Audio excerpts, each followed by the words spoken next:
Step into the captivating world of the Behind the Curtain podcast, where your dynamic hosts, John Dyer and Dr. Mohamed Saleh, bring together a wealth of 60 years of combined experience in healthcare and manufacturing. Join us every week as we delve into intriguing topics, weaving unscripted conversations that promise to take you on an unpredictable and enlightening journey. Gain valuable insights for your continuous improvement adventure as we navigate uncharted territories with enthusiasm and expertise. Welcome to a podcast that goes beyond the ordinary, unraveling the mysteries behind the curtain of knowledge. Hello, everyone, and welcome to another episode of Behind the Curtain. I'm Mohamed Saleh, and with me is my co-host, John Dyer. And we've been talking about leadership characteristics as one of the crucial drivers for change. We've talked about 8 leadership characteristics at this point, and so today we're going to be visiting number 9. And as a leader, one of the, I would say, most important characteristic is your ability to problem solve in a way that's both resilient and a way that it creates adaptability. And so, John, why don't you start us off? What's your thoughts on that? Yeah, as far as a leadership characteristic, I think that these 3 things go hand in hand, problem solving, adaptability, and resilience. Because once you have identified a problem usually that has lingered for a while, it's the old saying that if it was easy to fix, it would have already been fixed.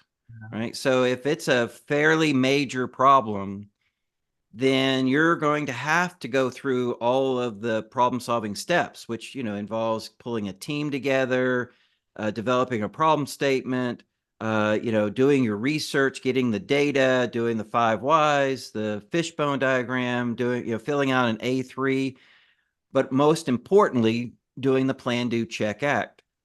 And the brilliance of plan, do, check, act is that you can go through several iterations of that. You try something, you see if it works. Did it solve the problem? Yes or no? Or did it make it better or worse? And then you come up with a new idea and plan, do, check, act. So the resilience part comes from being able to go through that cycle multiple times instead of just going through it once and either saying, we failed, problem's too big to solve, let's just live with it, or let's just put in a Band-Aid or a temporary fix and not worry about it anymore. Or do you say, hey, we learned a lot from this, let's carry that forward and go through another iteration of the plan, do, check, act, and have that resilience. The adaptability comes into play when, as we all have said many, many times, in order to improve something, you've got to change something. You can't just wish it to get better or try a little harder. No, it's the system has to change.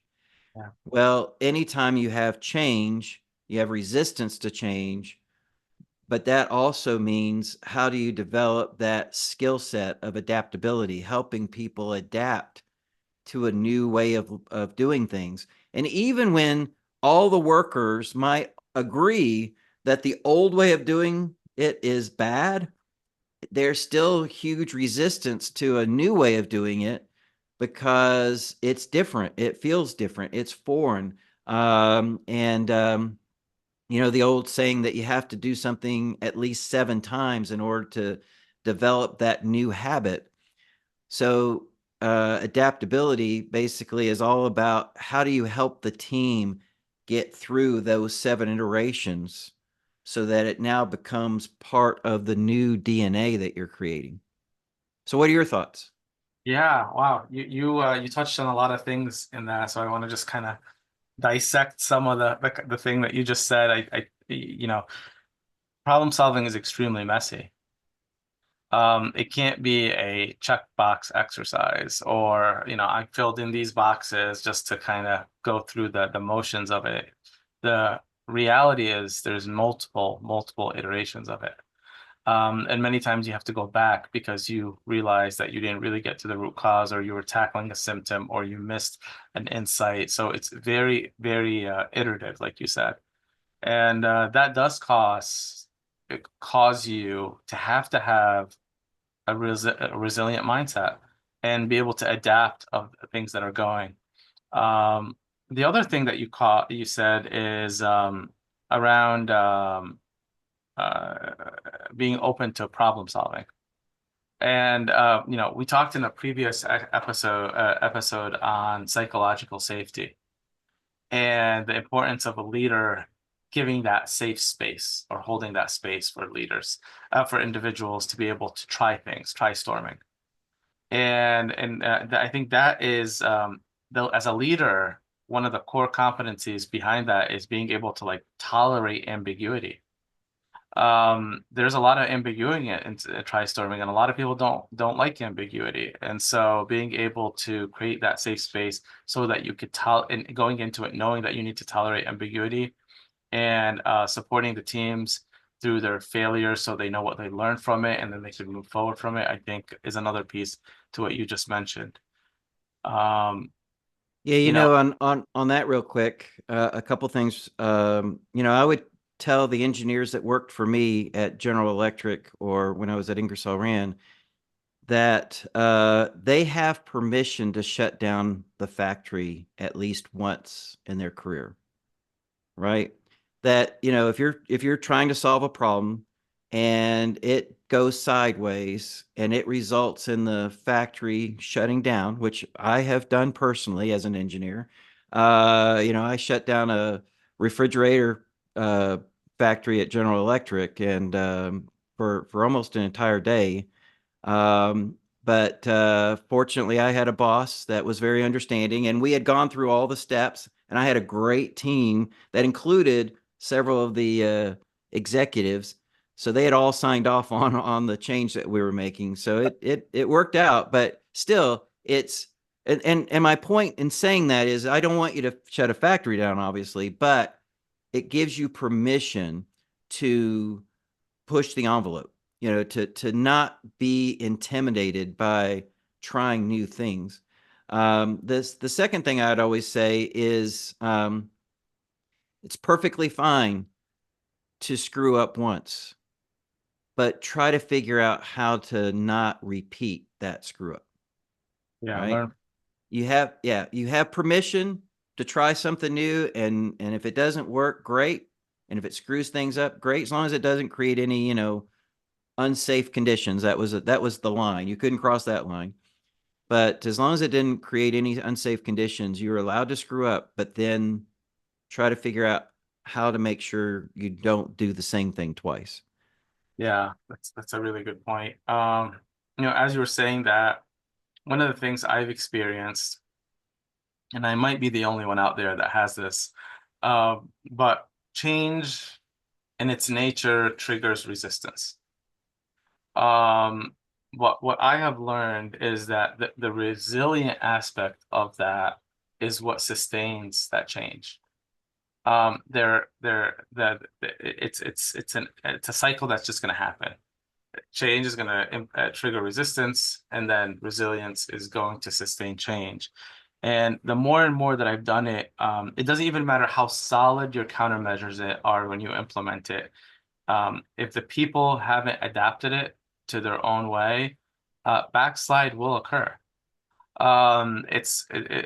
It doesn't matter how good the countermeasure is. You're going to go back to the status quo. The status quo is a magnet, and it will just pull you back into that hole. And so you need a lot of resilience after you implement that. And if you don't go with that mindset, oh, this is a great idea, why isn't everyone following it? Well, did you bring everyone on the bus, or did you do it all on your own?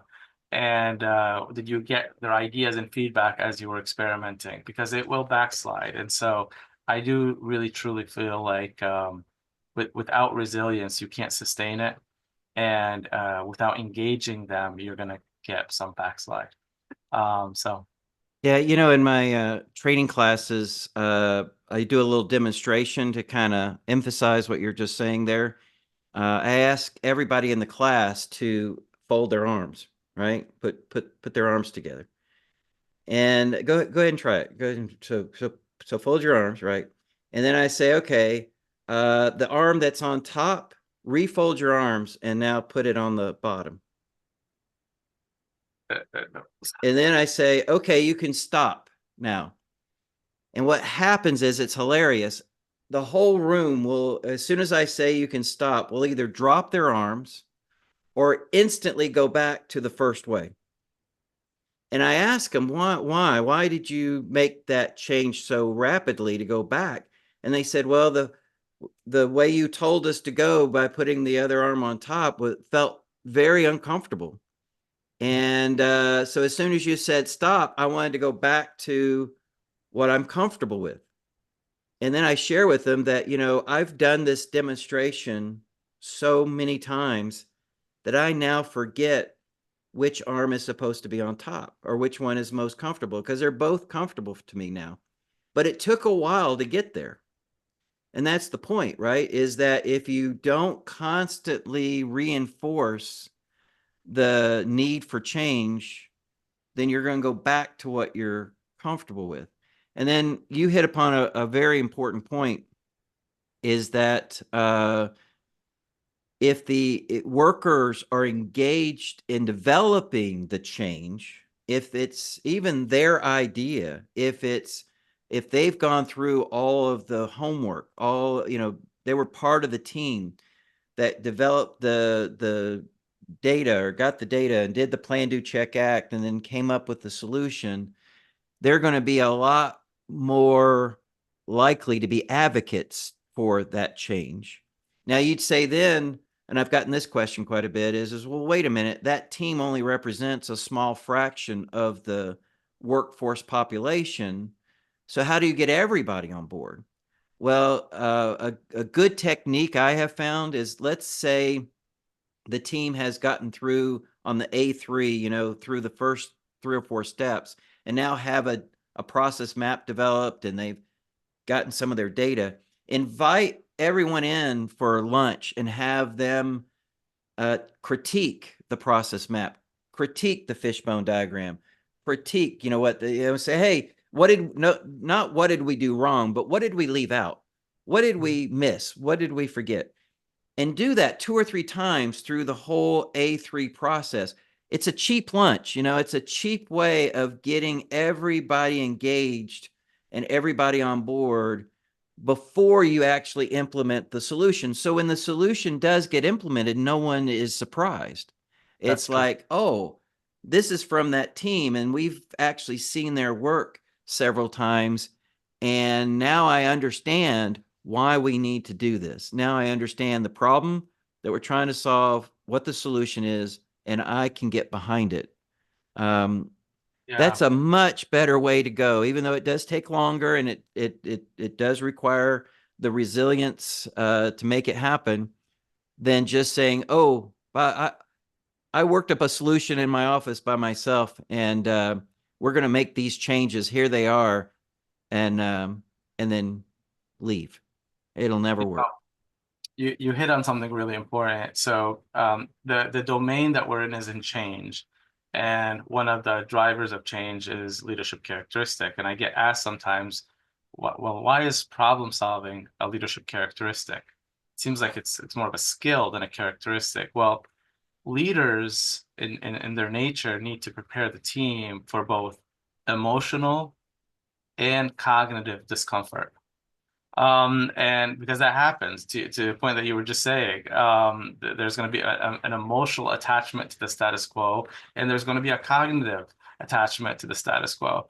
And as leaders, you have to find different approaches to get the most bang for your buck as you go through this. I think it was Cotter, he talked about 70% of the time change or transformations fail. And the biggest part of that is the lack of that sustained behavior, that new habit that you're going to be creating. And by engaging people and inviting them in to poke at what you have, you can't be emotionally attached to it. You have to be okay, people, not agreeing with ideas that you have, or not agreeing with root causes that you found, or not agreeing with all the data you gathered in the current state, that you missed something. If you personalize it during the problem solving, then you're really setting yourself up to fail. Yeah, no one likes their baby called ugly.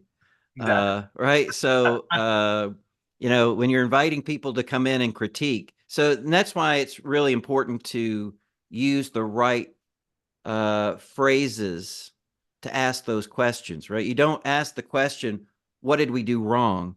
Or what do you not like about this solution? Or, those kind of questions. You ask questions like things like, what did we miss? Or what else can you contribute to what we're talking about?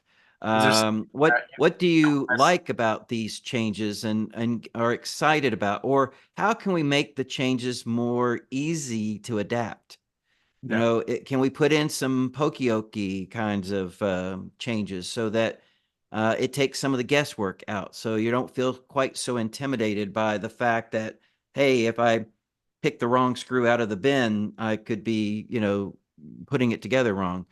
What are some things that could be done to make the change more successful? Those are the kinds of questions. Keep it positive. Keep it on a positive discussion versus, what did we do? What did we do that sucks? That's not a good question. Yeah. Uh, Before we go on to our last point is, and you're speaking to it right now, change is a habit. It's a new habit.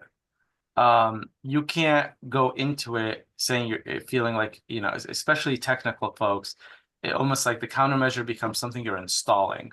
No, these are human people that we're working with. This is a new habit that they're going to have to kind of go through. And that new habit is triggering a new muscle.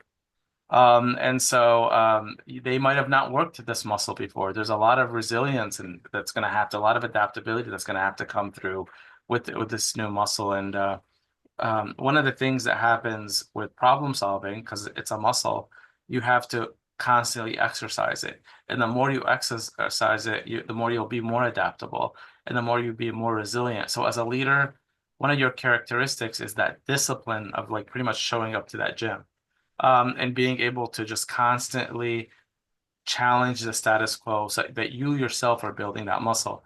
But if you're a leader that it's not in your nature and you don't have that characteristic to always be problem solving, resilience and adaptability is going to be a struggle for you because it's in the fabric, in the DNA of the muscle that you created, and you almost have to start over from scratch. Yeah, that's something that I've been thinking about recently, quite a bit about is what about those organizations that have really done an amazing job of problem solving, right?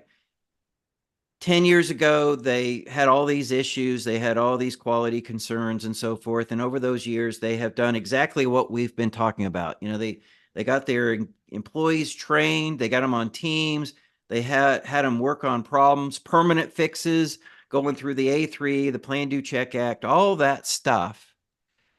And now they're at a point, or they have been for the last, say, 2 or 3 years, at a point where the major problems aren't bothering them anymore. They might still have some minor things here and there, some little skirmishes that pop up, but nothing major. Do they then run the risk of losing that muscle like you're talking about? And then when a problem does pop up for the first time in a while, they don't know what to do.